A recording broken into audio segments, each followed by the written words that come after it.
Gas వెలిగించకుండా నూనె నెయ్యి వాడకుండా 10 నిమిషాల్లో ఇలా స్వీట్ చేయండి. నోట్లో వెన్నలా కరిగిపోతుంది. వీడియో అంతా చూసిన తర్వాత మీరు కూడా ఈ స్వీట్ రెసిపీని ట్రై చేయండి. ట్రై చేసి మీకు ఎలా అనిపించిందో కూడా నాకు కామెంట్ చేయండి. ఇప్పుడు ఈ స్వీట్ ఎలా తయారు చేసుకోవాలి, ఆ ప్రాసెస్ ఏంటో చూద్దాం రండి. మిక్సీ జార్ తీసుకుని అరకప్పు చక్కెర వేసుకోవాలి. ఇందులోకి పావు కప్పు వరకు జీడిపప్పు అయితే వేస్తున్నాను. ఇక్కడ జీడిపప్పు ప్లేస్లో మీకు నచ్చిన డ్రై ఫ్రూట్స్ని ఒక పావు కప్పు వరకు వేసుకోవచ్చు.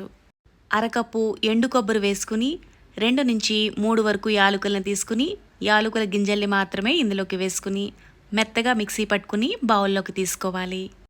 ఇందులోకి కప్పు నిండుగా మిల్క్ పౌడర్ని వేసుకోవాలి. ఏ బ్రాండ్ మిల్క్ పౌడర్నైనా తీసుకోవచ్చు.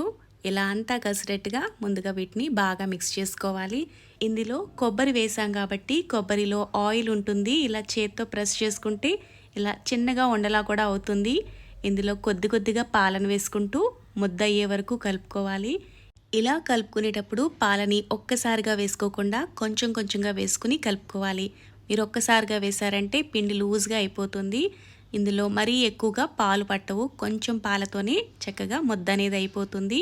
మీకు లూజ్ అయింది అనిపిస్తే కనుక కొద్దిగా పాల పొడినైనా కొబ్బరి పొడినైనా ఎక్స్ట్రా వేసుకుని కలుపుకోవచ్చు. స్వీట్లోకి పచ్చి పాలను వేసుకుని కలుపుకుంటే ఒకరోజు మాత్రమే నిల్వ ఉంటాయి. కాచి చల్లార్చిన పాలను వేసుకుని కలుపుకుంటే 3 నుంచి 4 రోజుల పాటు ఫ్రెష్గా ఉంటాయి. స్వీట్ని ఇలా చపాతీ పిండి ముద్దలాగా కలుపుకోవాలి. ఇలా కలుపుకున్న తర్వాత మీకు కావాల్సిన సైజులో స్వీట్ని తీసుకుని ఇక్కడ లడ్డూలా అయితే చేసుకుంటున్నాను. మీకు నచ్చిన షేప్లో వీటిని తయారు చేసుకోవచ్చు. మీరు కావాలనుకుంటే వీటిని బుల్లెట్ షేప్లో కూడా తయారు చేసుకుని తీసుకోవచ్చు. లాస్ట్లో మీకు నచ్చిన డ్రై ఫ్రూట్స్తో వీటిని గార్నిషింగ్ చేసుకుని తీసుకోవడమే. ఇలా 5-10 నిమిషాల్లో తయారు చేసుకున్న ఈ స్వీట్ చాలా చాలా రుచిగా ఉంటుంది. నోట్లో పెట్టుకుంటే చాలు వెన్నెలా కరిగిపోతుంది.